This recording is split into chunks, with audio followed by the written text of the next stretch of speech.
পৃথিবীর সবথেকে সুন্দরী মেয়ের গল্প। শুধুমাত্র একটি সুন্দরী মেয়ের জন্য কত কিছু ঘটে যেতে পারে যা এই গল্পটি না শুনলে বুঝতেই পারবেন না। একদিন এক গরিব ছেলের সাথে একটি সুন্দরী মেয়ের দেখা হলো। মেয়েটি বোরকা পরিহিত অবস্থায় ছিল। মেয়েটির সাথে দেখা হওয়ার পরেই সে ভাবতে লাগলো, মেয়েটির হাত ও চোখে এত সৌন্দর্য, তাহলে না জানি সে কত সুন্দর। ছেলেটি এসব চিন্তা করতে করতে মেয়েটিকে মনের মধ্যে ঢুকে ফেললো আর ভাবলো, ইস, যদি আমি এই মেয়েটিকে বিয়ে করতে পারতাম। আবার এদিকে সেই মেয়েটি বলল, আমি জীবনেও কখনো কোনো পুরুষ মানুষ দেখিনি, আজকে প্রথম আপনাকে দেখলাম। গতকাল আমার মা মৃত্যুবরণ করেন, এই প্রথম আমি বাড়ি থেকে বের হয়েছি। আমার 16 বছর বয়সের জীবনে কখনোই আমি বাড়ির বাইরে পা রাখিনি। আমার মা কখনোই আমাকে বাড়ি থেকে বের হতে দেয়নি। আমার মা সবসময় আমাকে লুকিয়ে রাখতেন। মা বলতেন, আমার একটা সৌন্দর্য দেখলে মানুষ আমার ক্ষতি করবে। এই পৃথিবীর মানুষ খুবই ভয়ঙ্কর, তারা দেখলে আমাকে ছিঁড়ে বিড়ে খাবে। গতকাল মা মৃত্যুর পূর্বে আমাকে বলে গেছে একজন ভালো যুবকের কথা, সে এই জমিতে কাজ করবে। তার পরিবারে আপন বলতে কেউ নেই। মা বলেছে আমাকে তাকে বিয়ে করে নিতে। আমার মনে হয় আপনি সে যুবক যার কথা আমার মা আমাকে বলে গেছেন। আচ্ছা, আপনি কি আমাকে বিয়ে করবেন? মেয়েটির মুখে এমন কথা শুনে যুবকটি এতই খুশি হলো যে সে আবার জিজ্ঞেস করলো, আচ্ছা, আপনি কি সত্যি আমাকে বিয়ে করতে চান? মেয়েটি তখন বলল,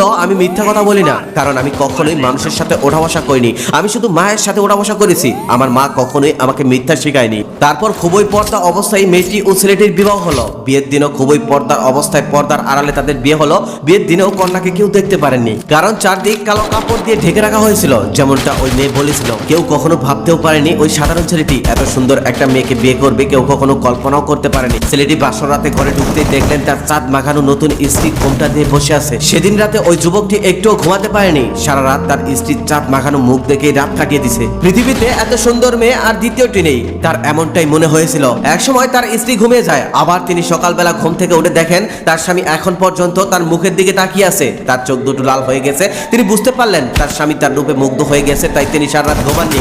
তাই তিনি সারা রাত তার মুখের পানি তাকিয়েছিলেন। এভাবেই দীর্ঘ 1 মাস শুধু তার স্বামী তার স্ত্রীকে দেখলেন, আর তিনি মনে মনে ভাবলেন, সুবহানাল্লাহ, একজন মানুষ এত সুন্দর হতে পারে। এখন তারা সংসার শুরু করেছেন। যেদিন থেকে ওই সুন্দর মেয়েটিকে ওই ছেলে বিয়ে করেছে, সেদিন থেকে তার জীবন অনেক সুন্দর ভাবেই কেটে যাচ্ছে। খুব সুখে শান্তিতে সংসার করে যাচ্ছিল তারা। একদিন কি হলো, বাড়িতে একজন মহিলা আসলো। সে হঠাৎ করে আসলো আর বলল, আমি এই বাড়ির নতুন বউটা দেখতে চাই। বাড়িতে মেয়েটি একাই ছিল, তার স্বামী ছিল না। তার স্বামী বাইরে কাজ করতে গিয়েছিল। মেয়েটি তখন বলল, আমার স্বামী বাড়িতে আসুক, পরে দেখে যাবেন। মহিলাটি এই কথাটা শোনার পর রেগে গিয়ে বলল, এটা কেমন কথা? আমি তো কোনো পুরুষ মানুষ নই, আমি একজন মহিলা মানুষ, আমি দেখলে কি এমন হবে? মেয়েটি তখন বলল, আমার স্বামীর অনুমতি ছাড়া আমি কাউকে চেহারা দেখাতে পারবো না। আমার স্বামী বাড়িতে আসুক, পরে দেখে যাবেন, একটু বসুন। মহিলাটি তখন রেগে মেগে বাড়ি থেকে বের হয়ে গেল আর চিন্তা করতে লাগলো সামান্য চাষার বইয়ের কত দেমাগ। তিনি আরো ভাবতে লাগলেন, কারণ কি, তার চেহারা দেখতে দেয় না কেন? এখানে কি কোনো রহস্য আছে? সেই যুবকটি আবার জমিতে কাজ করছিল। মহিলাটি সেই যুবকের কাছে গিয়ে বলল, তোমার স্ত্রীকে দেখে আসলাম, তুমি তো পৃথিবীর সবথেকে সুন্দর মেয়েকে বিয়ে করে ফেলছো।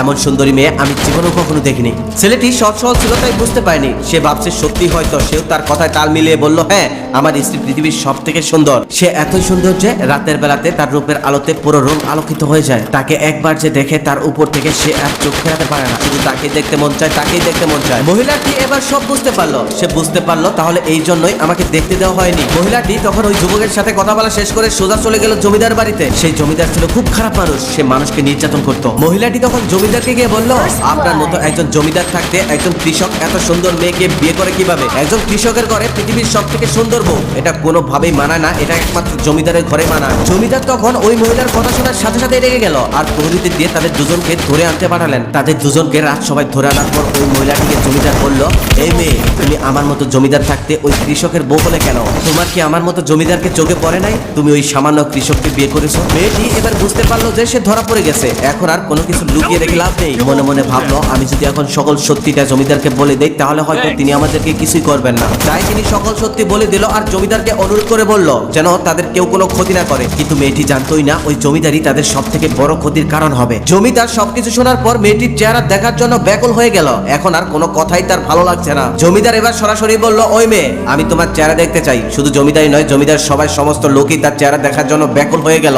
মেয়েটি তখন চেহারা দেখাতে অস্বীকৃতি জানালেন। জমিদারের কথা মতো জমিদারের লোকরা তখন তার পর্দা জোর করে খুলে ফেললো। পর্দা খোলার সাথে সাথেই তার চেহারা দেখে সবাই স্বপ্নের দেশে চলে গেল। এত সুন্দর মেয়ে আগে কেউ কখনো দেখেনি। সবাই যখন তার চেহারা দেখে হতভম্ব হয়ে দাঁড়িয়ে আছে, তখন ওই মেয়েটি তার স্বামীকে নিয়ে সেখান থেকে পালিয়ে গেল। মেয়েটি বলল, এখন আমাদের বাড়িতে যাওয়া যাবে না। বাড়িতে গেলে ঠিকই জমিদার আমাদেরকে ধরে আনবে আর আমাদের ক্ষতি করবে। চলো আমরা অনেক দূরে কোথাও চলে যাই। ছেলেটিও তখন বুঝতে পারলো যে জমিদার এত সহজে ছেড়ে দেওয়ার মানুষ না। তাই তারা দুজনে অনেক দূরে চলে গেল। জমিদার হুঁশ ফিরতেই তাদেরকে না দেখতে পেয়ে ঢোল পিটিয়ে ঘোষণা করে দিল, তাদের দুজনকে যে ধরে এনে দিতে পারবে তাকে আমার জমিদার সম্পত্তি থেকে অর্ধেক লিখে দেব। জমিদারও কখনো এত সুন্দর মেয়ে জীবনে দেখেনি, তাকে দেখে সে পাগল হয়ে গেল। তা না হলে কি জমিদারের অর্ধেক কেউ একটা মেয়ের জন্য লিখে দেয়? ওদিকে মানুষ জমিদার সম্পত্তি লোভ পেয়ে সেই মেয়েকে না পেলেও সেই ছেলেকে জমিদারের কাছে ধরে নিয়ে আসলো। জমিদার তখন সেই ছেলেকে আকুতি মিনতি করে বলল, আমার সম্পত্তির সবকিছু তোমাকে লিখে দেবো, তারপরেও তুমি তোমার বউটা আমাকে দিয়ে দাও। মেয়েটির স্বামী তখন বলল, আপনি আমাকে সম্পত্তি দিয়ে আমার স্ত্রীকে আমার কাছ থেকে কিনে নিতে চান? মনে রাখবেন, শুধু আমি নয়, পৃথিবীর কোনো স্বামী তার স্ত্রীকে বিক্রি করে দিবে না, সে সুন্দরী হোক বা অসুন্দর হোক। আপনি হাজার চেষ্টা করেও আমার স্ত্রীকে আমার কাছ থেকে কেড়ে নিতে পারবেন না। তখন জমিদার আবারও আকুতি মিনতি করে বলল, তাহলে তোমার স্ত্রীকে শুধুমাত্র একটা রাত আমাকে দিবে? আমি এক রাতের জন্য হলেও তাকে চাই, বিনিময়ে আমার সকল সম্পত্তি তোমাকে লিখে দেবো। ছেলেটি তখন মনে মনে ভাবতে লাগলো, আমি এখান থেকে এভাবে পার পাবো না, যেভাবে হোক এখান থেকে আমার বের হতে হবে আর আমার স্ত্রীকে নিয়ে দূরে কোথাও চলে যেতে হবে। তার আগে জমিদারের কাছ থেকে আমার ছুটতে হবে। তিনি তখন বুদ্ধি করলেন।